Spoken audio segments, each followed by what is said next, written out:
உங்களுக்கு பிடித்த சமையல் சேனலுக்கு உங்களை அன்புடன் வரவேற்கிறேன். இன்னைக்கு நம்ம முட்டை மிளகு மசாலா எப்படி செய்யறதுன்னு பார்க்கலாம். வாங்க வீடியோக்குள்ள போலாம். இப்ப நம்ம முட்டை மிளகு மசாலா செய்யறதுக்கு நான் ஒரு 6 முட்டைய வேக வச்சுக்கிறேன். அதுல ஒரு 1/2 ஸ்பூன் உப்பு போட்டு வேக விடுங்க. அப்ப நம்மளுக்கு தோல் உரிக்கிறதுக்கு ஈஸியா வரும். இப்ப இது நல்லா 6 முட்டையும் ஒரு 10 நிமிஷம் வேக விட்டுருங்க. இப்ப நம்ம மசாலாக்கு தேவையான பொருள்லாம் வறுத்து அரைச்சுக்கலாம். அதுக்கு 1 ஸ்பூன் சோம்பு, 1 ஸ்பூன் ஜீரகம், அது கூட 1 ஸ்பூன் மிளகு சேர்த்துக்கோங்க. ஒரு 2 காஞ்ச மிளகாய் சேர்த்துக்கிறேன். இது இப்ப எல்லாத்தையும் லேசா வறுத்து அரைச்சுக்கலாம். வாசனை வர அளவுக்கு வறுத்து அரைச்சு எடுத்துக்கிறேன். சிம்மிலே வச்சு வருங்க. கொஞ்சம் தீஞ்ச மாதிரி ஆயினா நல்லா இருக்காது. இந்த மாதிரி லேசா வறுத்துக்கோங்க.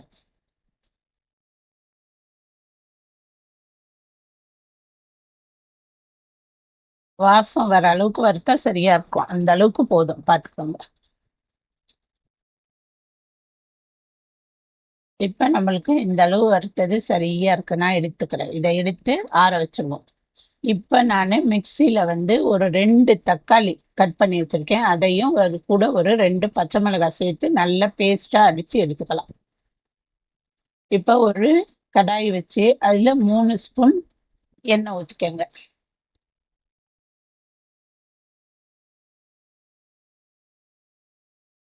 இப்ப அந்த எண்ணெய் நல்லா காஞ்சதும் நான் பெரிய வெங்காயம் 2 எடுத்து சின்ன சின்னதா கட் பண்ணி எடுத்து வச்சிருக்கேன். 6 முட்டைக்கு இந்த 2 வெங்காயம் சரியா இருக்கும். நீங்க நிறைய கொஞ்சம் மசாலா வேணும் அப்படின்னீங்கன்னா இன்னும் கொஞ்சம் சேர்த்துக்கோங்க. இன்னும் ஒரு வெங்காயமோ 2 வெங்காயமோ அதுக்கு தகுந்த மாதிரி சேர்த்துக்கோங்க. இதை நல்லா இப்போ வதக்கிக்கோங்க. வெங்காயம் வந்து அந்த கண்ணாடி பதம் வரும் பார்த்தீங்களா, அந்த அளவுக்கு வதக்குங்க.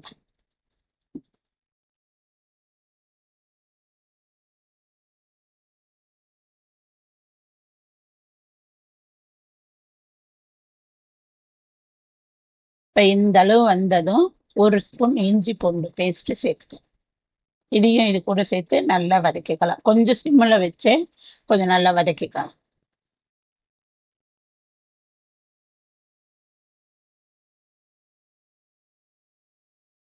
இது நல்லா இந்த இஞ்சி பூண்டு பேஸ்ட் இதெல்லாம் சேர்ந்து இந்த கலர் கொஞ்சம் மாறும்போது அரைச்சி வச்சிருக்க தக்காளி பேஸ்ட்டை இதில் சேர்த்துக்கலாம்.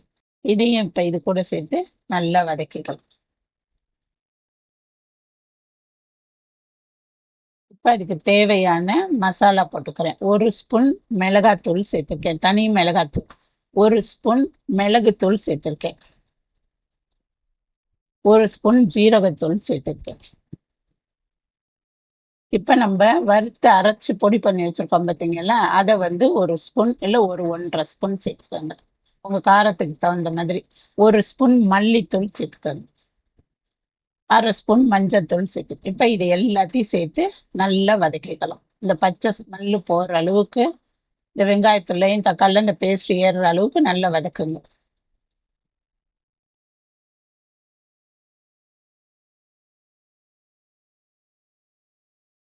இப்ப இந்த நேரத்துக்கு ஒரு 1/2 ஸ்பூன் கரம் மசாலா தூளும் கலருக்காக ஒரு 1/2 ஸ்பூன் காஷ்மீரி சில்லி பவுடரும் சேர்த்துக்கிறேன். அதையும் சேர்த்து நல்லா வதக்கிக்கலாம். இந்த கலர் போட்டிருந்தா கொஞ்சம் நல்லா இருக்கும் பார்க்கறதுக்கு, அதுக்காக சேர்த்துக்கிறேன். இப்ப இது எல்லாத்தையும் சேர்த்து நல்லா வதக்கிக்கோங்க.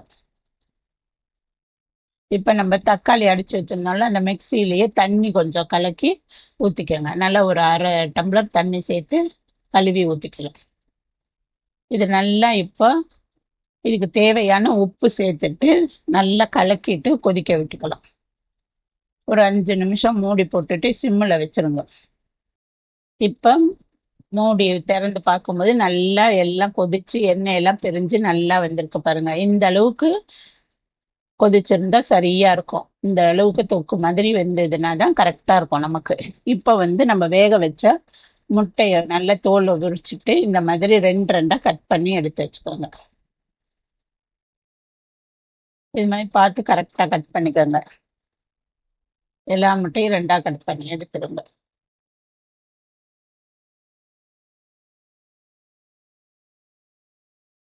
இப்போ ஒரு பேன் வச்சுட்டு அதில் ஒரு ஸ்பூன் நெய் சேர்த்துக்கோங்க. நெய் வேணாலும் சேர்த்துக்கலாம், நீங்கள் பட்டர் வேணாலும் சேர்த்துக்கலாம். எது சேர்த்தாலும் அந்த டேஸ்ட் வந்து நல்லா இருக்கும். அதுக்கு தகுந்த மாதிரி சேர்த்துக்கணும். இப்போ இது நல்லா கொஞ்சம் உருகுனதும் கடாயில் ஃபுல் இடமும் வர மாதிரி அப்ளை பண்ணிடுங்க.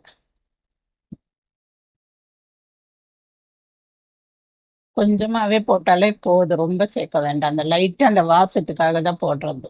இப்போ ஒரு அரை பெரிய வெங்காயம் எடுத்து நல்லா நைஸா வெட்டிட்டு இந்த மாதிரி உதுத்து எல்லா இடமும் வர மாதிரி போட்டுக்கோங்க.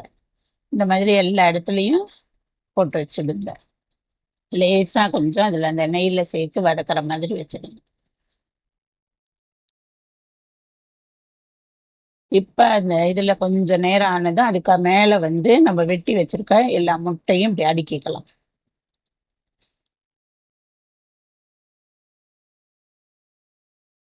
இப்ப நல்லா அந்த நெய் எல்லாம் கொஞ்சம் இதுல ஏறும். அந்த அளவுக்கு கொஞ்சம் அந்த கலர் மாறி நல்லா ரோஸ்ட் ஆகும் லைட்டா. ரொம்பலாம் விட்டுறாதீங்க, தீஞ்ச மாதிரி ஆயிடும். கொஞ்சம் நேரம் அப்படி வச்சீங்கன்னா நல்லா இருக்கும்.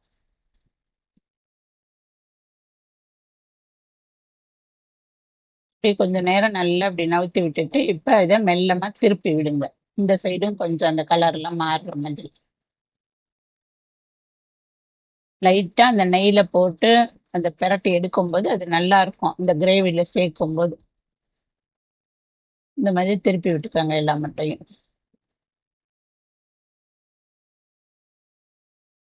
இப்ப இந்த சைடும் கொஞ்ச நேரம் இப்படியே நல்லா நகர்த்தி விடுங்க. எல்லா சைடும் அந்த நெய்யெல்லாம் ஏறுற மாதிரி விடுங்க. லைட்டா அந்த முட்டை கலர் வந்து மாறி வரும். இப்போ இந்த நேரம் இந்த ஸ்டேஜ்ல வந்து நம்ம இந்த இதுல வந்து மசாலால எல்லாத்தையும் நம்ம சேர்த்துக்கலாம்.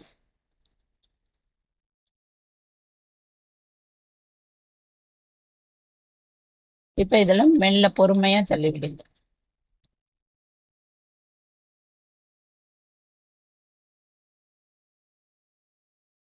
இந்த மாதிரி எல்லா முட்டையும் போட்டுட்டு நல்லா மெல்லமா எடுத்து அந்த மசாலா எல்லாம் இதுல போடுங்க. ஏன்னா உடஞ்சிராம போட்டீங்கன்னா தான் கரெக்டா இருக்கும். அதனால மெல்லமா அப்படி திருப்பி விடுங்க எல்லாத்தையும். ஸ்டவ்வை வந்து சிம்மிலேயே வச்சுக்கோங்க.